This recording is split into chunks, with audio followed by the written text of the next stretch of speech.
Et oui, toutes les données pouvant alimenter nos IA ne sont pas forcément disponibles en ligne sur Internet. Alors peut-être avez-vous déjà passé des heures à taper manuellement le contenu d'un livre pour l'utiliser avec ChatGPT ou d'autres IA. Ou peut-être avez-vous simplement abandonné un projet parce que les données dont vous aviez besoin étaient enfermées dans des ouvrages papier sans voir de solution pour les extraire. Aujourd'hui, je vous présente la solution qui a révolutionné ma façon d'alimenter mes projets d'IA. C'est un outil qui transforme vos livres et autres documents papier en données exploitables en quelques minutes et sans les abîmer. Cet outil, c'est un scanner d'un type particulier qui va énormément simplifier cette tâche. C'est le Césure ET18 Pro. Par exemple, récemment, je devais créer un bot spécialisé en neuromarketing. J'avais certains livres de référence dans ma bibliothèque, mais aucun moyen efficace d'en extraire le contenu. J'ai finalement acheté une version électronique du livre, le plus important, et passé plus de 4 heures à trouver un moyen d'extraire les données, car en fait, le livre était crypté dans un format propriétaire. Pour ce cas et bien d'autres, le problème est simple, la connaissance existe, mais elle est souvent enfermée dans des livres papier ou des formats électroniques protégés que l'IA ne peut pas lire directement. Scanner page par page, c'est décidément trop long. Scanner avec un scanner à plat, impossible pour les livres reliés sans les abîmer, et trop de souvenirs de désassemblage de livres au cutter, un vrai calvaire. Et prendre des photos avec son smartphone, la qualité et l'aliment sont trop aléatoires, surtout avec en plus la séance d'OCR à réaliser derrière. Une grosse galère. Oui, pour moi désormais la solution c'est le Césure ET18 Pro, je vous le présente en détail. Et ensuite nous jugerons du résultat obtenu avec une IA alimentée par les données que nous aurons extraites. Vous allez être surpris. Alors tout d'abord un grand merci à Césure qui m'a fourni cet exemplaire donc du scanner ET18 Pro gratuitement et qui sponsorise également cette vidéo. Donc un grand merci à vous et surtout félicitations pour ce superbe matériel que nous découvrons maintenant. Et oui, il va falloir s'équiper d'un matériel bien spécifique pour pouvoir acquérir n'importe quel type de données. Alors tout d'abord, félicitations à Césure pour le soin apporté donc à leur expédition. Et vous voyez, on a même ce petit objet qui permet de couper donc les scotch efficacement. Et puis ensuite, voilà, on a cette boîte qui est absolument superbe où tout est rangé bien à sa place. Vraiment, bravo pour ça. Déjà, très bon point. J'en profite pour vous donner un peu plus de détails sur le Césure ET18 Pro. Ce n'est pas un scanner ordinaire. C'est une station de numérisation intelligente conçue spécifiquement pour les livres et documents reliés. Voilà ce qui le rend si spécial. Il dispose d'une caméra haute définition de 18 mégapixels qui capture une zone A3, d'un système d'éclairage LED uniforme qui évite les reflets, 3 rayons laser qui détectent et corrigent automatiquement les pages courbées, un logiciel qui supprime les doigts de l'image grâce aux doigtiers spéciaux fournis, une pédale et un bouton manuel pour le déclenchement et la numérisation sans avoir à toucher l'ordinateur. Il dispose d'une vitesse de numérisation d'environ 1,5 secondes par page. La reconnaissance de texte OCR est intégrée et elle transforme les images en texte éditable. L'ensemble se monte en moins d'1 minute et prend peu de place sur un bureau. Alors j'espère sincèrement que cette vidéo vous intéresse et vous plaît, qu'elle vous apporte potentiellement une solution. Vous pouvez également aider au développement de la chaîne en cliquant ci-dessous sur le pouce vers le haut, en vous abonnant si ce n'est pas encore fait et en activant la cloche qui vous préviendra des prochaines publications. Je vous remercie. Alors à présent, je vous détaille donc les différents éléments du scanner monté. Le scanner monté se présente ainsi. Sur le dessus, un écran couleur qui permet le placement précis du livre à numériser, ainsi que en dessous, 3 voyants indicateurs. Sous la tête du scanner, une caméra haute définition, ainsi qu'une série de LED pour l'éclairage principal. Ici, un peu plus loin dans l'angle, les 3 rayons laser qui permettent de détecter automatiquement la courbure des pages et qui seront ensuite automatiquement corrigés par le logiciel. Et ici, un éclairage complémentaire qui se fixe magnétiquement sur la colonne. Sur le socle, une série de boutons, le premier pour numériser, 2 pour le zoom et un dernier pour gérer l'allumage et la puissance de l'éclairage principal. Voici 2 autres moyens de déclencher la numérisation. Sachez qu'elle peut être automatique. Sinon, voici un bouton de commande et une pédale qui permettent donc de déclencher lorsque les mains sont occupées. C'est très pratique. Ces 2 doigtiers permettront le maintien des pages dans la meilleure des positions, mais pourront ensuite être effacés automatiquement par l'intelligence du logiciel. Enfin, à l'arrière du socle, les différents branchements et un bouton Reset. Tout cela est très simple et le manuel est très clair et en français. Donc le scanner a été raccordé au PC, il me manque une chose, c'est le logiciel Césure qui permet de gérer donc le scanner et c'est tout simple, vous allez sur le site, le lien est en description. Profitez-en pour regarder tous les périphériques Césure à développer, c'est vraiment excellent. Sinon, là, je vais dans Download Software, je vais sur ma référence de scanner, le T18 Pro. Voilà, j'arrive ici sur la page, il me suffit de choisir mon système d'exploitation, d'installer le logiciel, ça s'en fait en 2 minutes, et c'est parti, on se retrouve pour la pratique. Juste avant, remarquez ici que vous avez le manuel utilisateur et le manuel pour le logiciel, tout ça en français, il n'y a rien qui vous manquera. Concernant le logiciel, c'est très simple et là encore, vous aurez dans le manuel d'utilisateur en français toutes les instructions détaillées. Là, je vais vous présenter simplement le principe. Ici, nous sommes dans la page d'accueil, si je puis dire. On a d'un côté ici les numérisations et ici les moyens d'exporter nos données. Donc, j'y reviendrai dans un instant. Et ensuite, pour la numérisation, eh bien, on se met généralement dans cette page-là, on a 2 pages principales et dans celle-ci, qu'est-ce que nous avons? Eh bien, tout simplement, nous avons les modes de numérisation que vous avez ici. Donc, vous avez par exemple l'amélioration automatique, couleur, noir et blanc, etc. Mais vous avez aussi la possibilité donc de numériser une seule page, par exemple, pour un papier plat, mais là, ce qui nous intéresse, bien évidemment, c'est le livre courbe. Et vous avez aussi la possibilité de combiner des faces ou de numériser des zones sélectionnées. Et puis, vous avez, en tout dernier, la possibilité de numériser, de scanner sans aucun traitement.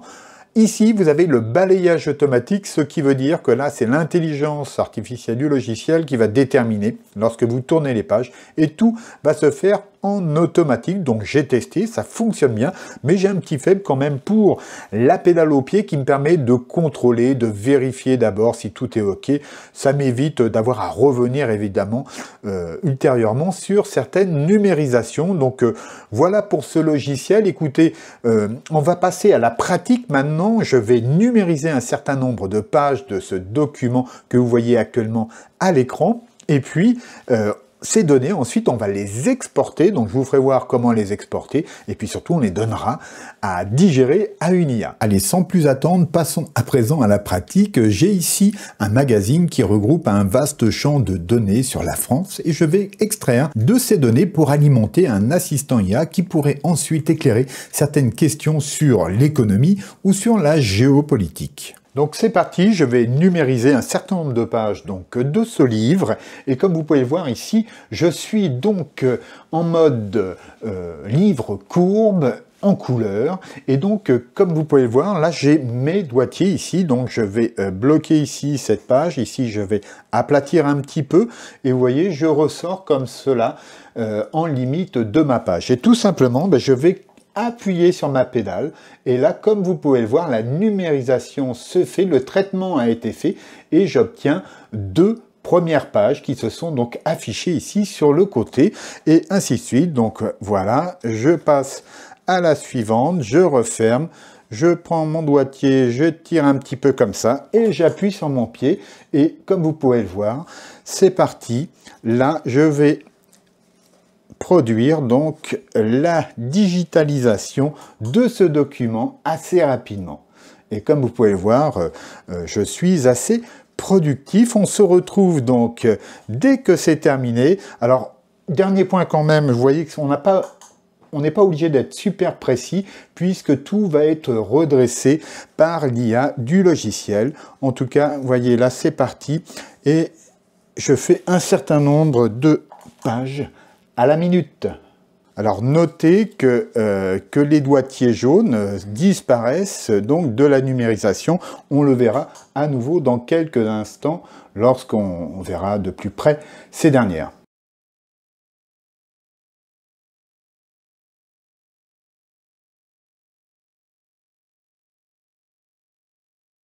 Alors continuons, là donc la numérisation est faite et comme vous pouvez le voir, j'ai traité 19 doubles pages, ce qui me donne ici 38 images, pardon. Donc à présent, je peux sortir ici de cette fenêtre de capture, tout simplement. Et ici, eh bien, comme vous pouvez le voir, j'ai l'ensemble des images qui apparaissent ici. Alors, pour l'instant, ce ne sont que des images. Mais ici, vous avez les possibilités d'export. Et tout simplement, en fait, comme vous pouvez le voir, ici, j'ai le format PDF qui permet la recherche. C'est-à-dire que tous les contenus textuels qui sont présents dans ces différentes pages ici vont être traités en OCR et donc l'image va être transformée en texte compréhensible et assimilable par les IA. Donc c'est exactement ce que je vais faire à présent. Donc à présent, il nous s'agit d'exporter dans le format PDF qui permet la recherche, mais remarquez que vous pourriez l'exporter aussi en texte ou en Word, Excel, bref, vous avez des tas d'opportunités et des tas aussi d'options et de fonctionnalités. Mais là, on va pas s'étendre, sinon la vidéo durerait vraiment trop longtemps et tout ce que j'ai à faire ici, c'est à sélectionner l'ensemble de mes numérisations ici et de cliquer ici sur PDF permettant la recherche. Donc à partir de là, vous voyez que j'ai la proposition de sélectionner la langue française, donc c'est fait. Et puis tout simplement, ce que je fais, je pourrais choisir ici la qualité de PDF, moyen c'est très bien, et je vais confirmer. À partir de maintenant, on me demande de trouver un nom.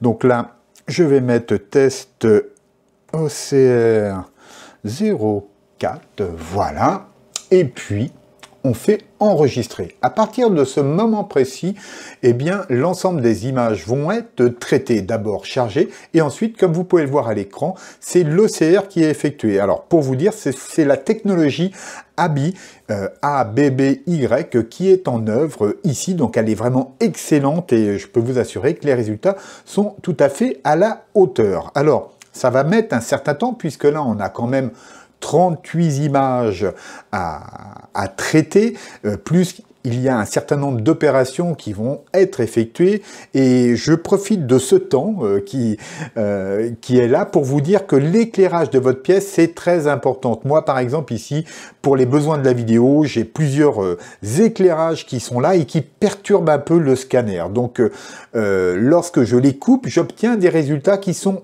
sans reproche, alors que ici, on pourrait avoir des petits soucis d'effacement des doigtiers ou alors de la prise en compte de surfaces noires qui finalement ne feraient pas partie de la page en extérieur. Alors ceci dit, voilà, il suffit juste que vous faisiez attention que vous ne soyez pas près d'une fenêtre ou dans ce cas-là, fermez les volets et utilisez uniquement de la lumière qui vient du plafonnier ou pourquoi pas encore mieux uniquement celle du scanner et vous travaillez comme ça directement sur le scanner avec les lumières offertes et là vous n'aurez aucun souci. Donc là, vous voyez que on est dans la phase de combinaison du document et nous allons la voir dans quelques instants. Donc là, ça y est, visiblement c'est fait, les tâches sont terminées et je vous fais voir le document à présent. Alors pour voir le résultat, tout simplement, je clique ici sur le nom du fichier et normalement il doit s'ouvrir. Oui, alors sur mon autre écran, le voici ici à l'écran. Qu'est-ce qui caractérise ce document à présent? Tout simplement, regardez,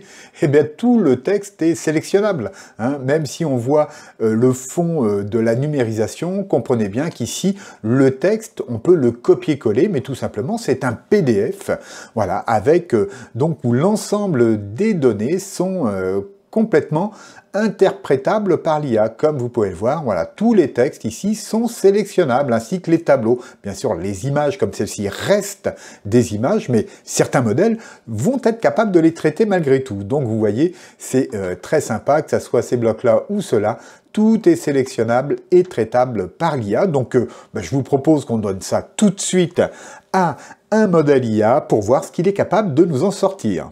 Bon, nous avons nos données assez exclusives et de qualité. Maintenant, il est temps de les donner à une IA. Et pour ce test final, eh bien, nous allons utiliser Claude Sonnet 3.7 ici. Et donc, dans un mode donc explanatory. Donc, voilà, ça me semble assez judicieux. Et tout simplement, je vais aller chercher le fichier. Voilà. Alors, pour vous dire, ce fichier qui comporte en tout 38 pages pour 19 numérisations, j'ai mis 4 minutes à le faire. Alors, je suis pas hyper balèze en numérisation, mais ça vous donne une idée comme ça de ce que l'on peut faire en 4 minutes à peine, sachant qu'en même temps, je tourne, il faut que je pense à plein de choses. Donc, voilà, c'est vraiment très efficace. Et puis, Tous les liens sont en description pour que vous puissiez éventuellement commander ou lire des informations au sujet de ces scanners Césure. Alors maintenant, j'ai donné ici le fichier, tout simplement je vais lui donner un prompt, le voici, donc il est simple, hein, c'est juste pour ce test, mais vous allez voir qu'à partir de ces quelques lignes, eh bien Claude devrait être capable de nous donner des réponses fort intéressantes. C'est parti, je lance, et voyons voir le résultat de ces travaux. Donc là, voilà, perspective d'avenir pour l'économie française. Renforcement du secteur aérospatial. Donc là, il nous liste un petit peu voilà, tout ce qui devrait être promu. Et c'est intéressant. Vous voyez que l'intelligence artificielle est là. Des suggestions de création d'entreprise. Donc là, il y a pas mal de choses assez intéressantes également. Vous voyez, le tourisme durable, etc., les services liés à la data et à l'IA, l'industrie de haute technologie. Et là, j'ai comme l'impression que là, il a bloqué. En effet, je pense qu'il n'a pas été au terme de sa réflexion. Là, je vais voir si je peux le relancer un petit peu plus tard pour vous faire voir d'autres résultats. Mais déjà, c'est plutôt sympa, mais je suis sûr qu'il peut mieux. Donc voilà, vous pouvez mettre en pause ici pour voir déjà cette première réponse. Je vous en fais voir une autre dès qu'il est disponible à nouveau. Oui, alors j'ai pu le relancer effectivement, mais comme vous pouvez le voir, eh bien il a finalement coincé, sauf que là, il me fait une réponse plus longue qui ressemble à celle que vous avez vue précédemment, mais voilà, il y a des petites choses en plus. Et voilà, c'est très intéressant. Donc là, vous voyez qu'il serait judicieux de passer à des modèles un peu plus, avec un peu plus de capacité, parce que là, finalement, avec cette donnée sous cette forme-là, on les met un peu dans leurs limites. En tout cas, Claude Sonnet 3.7 risque l'indigestion. Alors, ceci dit, voilà, ce sont des documents assez pointus et il y a des tas d'autres cas où ça passera très bien. Bon, finalement, j'ai fait un troisième test, toujours avec le même trompe et le même document, et j'obtiens quelque chose d'assez similaire, sauf que cette fois-ci, j'arrive quand même à la conclusion, même s'il me dit, voilà, c'est pas la peine de continuer, vraiment c'est trop de boulot. En tout cas, vous pouvez mettre en pause là également pour lire jusqu'au bout ce document et ce résultat d'IA. Je trouve ça très intéressant et je tiens à remercier Césure pour donc ce matériel et cette possibilité de tester donc l'acquisition de données grâce à ces scanners. C'est vraiment un outil parfait pour moi. Je vais faire plein de choses avec lui dans les prochains jours et les prochaines semaines et peut-être que je reparlerai donc de ce scanner. En tout cas, je vous attends dans les commentaires pour vos questions, vos suggestions. Donc vous avez compris, en apportant une donnée très qualitative à vos IA, que ça soit pour les données vectorisées, pour le RAG, ou tout simplement pour apporter lors de vos prompts donc des choses uniques et précises, eh bien cet outil est parfait. Et franchement, toute la gamme des scanners Césure apporte ce service très simplifié et très fiable, tout en étant relativement accessible. Donc bien sûr, vous trouverez tous les liens en description, et puis à présent, eh bien, je vous invite à voir d'autres vidéos qui vous permettront d'aller plus loin sur le sujet de l'IA. Je vous y retrouve. Abonnez-vous, likez, partagez cette vidéo. Je vous dis à bientôt, gardez-vous bien, au revoir.